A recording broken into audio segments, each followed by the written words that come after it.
va terminer avec un bonnet d'âne, celui d'Ubisoft, la lanterne rouge du SBF 120, dont la valeur s'est écroulée de moins 37% depuis le 1er janvier. L'éditeur de jeux vidéo est affaibli par l'avertissement de son concurrent Take-Two. Ubisoft qui par ailleurs a lancé pour 470 millions d'euros d'obligations à option de conversion ou d'échange en actions nouvelles ou existantes, le fameux plan Océane. Exactement, des océanes, et ça, généralement, c'est une très mauvaise nouvelle pour les actionnaires, puisque ça annonce également une dilution, en plus, normalement, d'annoncer plutôt une mauvaise santé financière de la société. Et puis, vous avez rappelé, moins 37% depuis le début de l'année, mais même moins 70% depuis ses plus hauts. Et d'ailleurs, Ubisoft est revenu sur un niveau majeur, donc gros niveau de support au niveau des 25 euros, 25,50 € environ.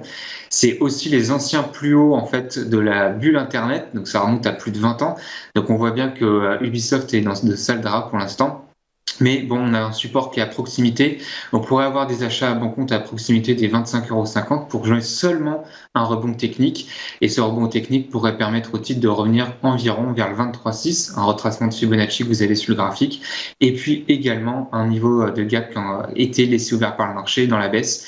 Mais attention, on a un titre dont les nouvelles fondamentales sont plutôt mauvaises, qui techniquement est très dégradé. Donc il faut rester à l'écart, en tout cas en termes d'investissement, en termes de trading. Donc on pourra se positionner à partir des 25,50 € si on a une mèche pour jouer ce petit rebond technique. Mais attention, les fondamentaux restent très dégradés sur la valeur.